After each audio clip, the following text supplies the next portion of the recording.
I'm going to share with you 15 things that I have stopped buying. Like stopped buying, not buying them anymore. They're not going to drain any more money out of me. That's it. I have begun my quest to a more sustainable, slow, and minimal life while also being a massive hoarder.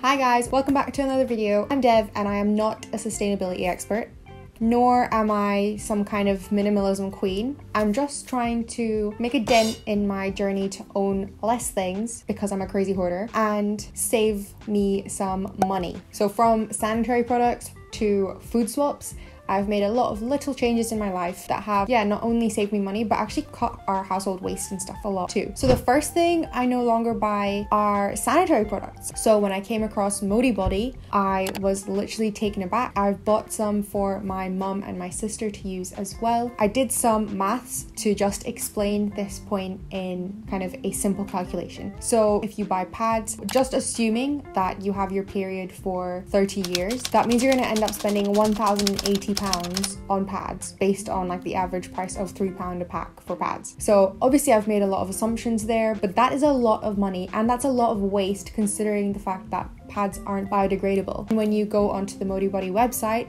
you can get a decent pair of period pants for £18 a pair, more or less depending on the kind of type of product you end up going for. Say you bought 10 pairs, so based on maybe a 5-day cycle and then one for day and night, that's a total of an investment of £180, which compared to £1,080 is almost a tenth of the money that you'd spend. That's my point. The second thing I no longer buy is body cream, and that's literally because I just make it. I mentioned this in my affordable skincare routine video, which I will link up in one of these corners. Body cream is just so much easier and cheaper to make when you buy your own ingredients. I use things like shea butter, cocoa butter, and a whole host of different oils that I like to experiment with, but the oils themselves are so long lasting. You can use them for so many different purposes than just your body, and it's just so much better for the health of your skin because of the ingredients you end up using. The third thing I don't buy anymore is nail polishes and hair removal items. Over lockdown, I actually invested in a UV lamp to be able to do my own gel nails, and I have loved doing this. The times I do go get my nails done are for holiday, so now I've made this £30 investment. It's not even an investment. I've spent £30 on a UV lamp and I never have to do my nails again. And the same thing with a wax heater and wax that I only need to replenish once a year. This is a no-brainer. Doing it yourself is just so much cheaper than actually going externally to get it done. The fourth thing I don't buy anymore are coffees and like takeaway lattes. The famous Keep cup isn't even that expensive to buy, nor are, the similar alternatives to it, like those cute little glass and cork cups as well. But it saves you so much money. And when you do actually get a takeaway coffee, you often get 50p to £1 off your coffee for bringing your own cup. When we were back at the office pre-coronavirus, I actually stored coffee in the kitchen at work, so I never ever paid for coffee. Number 6 is bottled water, and this was a weird one to mention because I can't even remember the last time I bought a bottle of water. The beginning and end of the story is that I always carry a bottle of water with me. Simple. Number 7 is branded items in the supermarket. This was something that I've actually personally tested out. I bought branded things to see if there was a huge difference, and when I end up cooking the food, there is literally no difference. The only thing I do say though is the branded plum tomatoes are actually a lot better than the supermarket brand ones. The own brand ones are always like 90% water. I don't know why. That's the only one that I condone.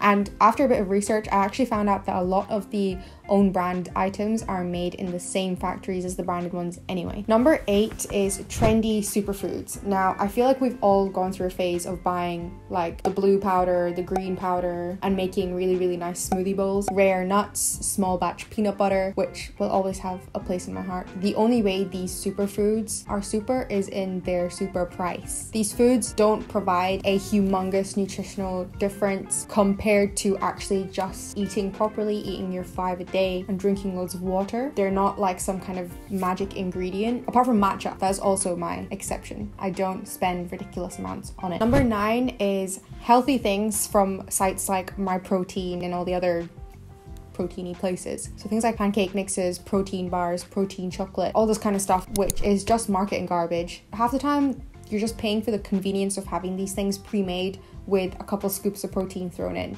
You can make all these things yourself in your own kitchen using ingredients that you have and that you can count on your fingers, and they're just as delicious. The 10th thing that I don't buy or pay for anymore are haircuts. All you need is a good quality pair of shears and you're literally going to be set for life. The only time I paid for my hair to be done was for the balayage, because I'm not going to attempt doing that myself. And as long as you're not cutting your hair with kitchen scissors, you're not going to be damaging the health of your hair. This is in the context of 10 weekly trims, not cutting your own fringe. Number 11 is makeup wipes. It's so much better for the environment, and it's also so much better for your bank balance to actually just buy muslin cloths, face cloths, which can be so cheap in places like Asda and Wilko, and is genuinely just so much better for your skin, because you can use natural oils to break down the gunk on your face and use the cloth to wipe it off and then pop that in the washing machine. Number 12 is sale items. Yes, you're getting it for 10% off, but you're still paying that 90%. And this does apply to things that you weren't going to originally buy anyway.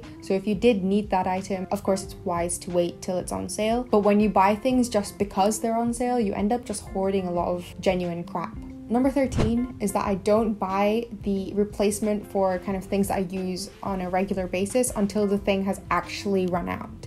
I have gone through phases of kind of bulk buying things when they're on offer. That has just led to me kind of replacing that item a bit too quickly before it's actually run out, and then just wasting that item. So instead, with things like toothpaste, get that last scrap out of the tube, get your money's worth, and then replace the item. Otherwise, you're just kind of wasting both the thing you're buying and your money by buying too much at once. Number 14 is hair things or hair care things like hairspray, serums, mousses, gels, powders. I only use 2 things now, and that is a hair oil of some sort and my trusty Tresemme heat protectant, which I've used for the better part of 14 years now.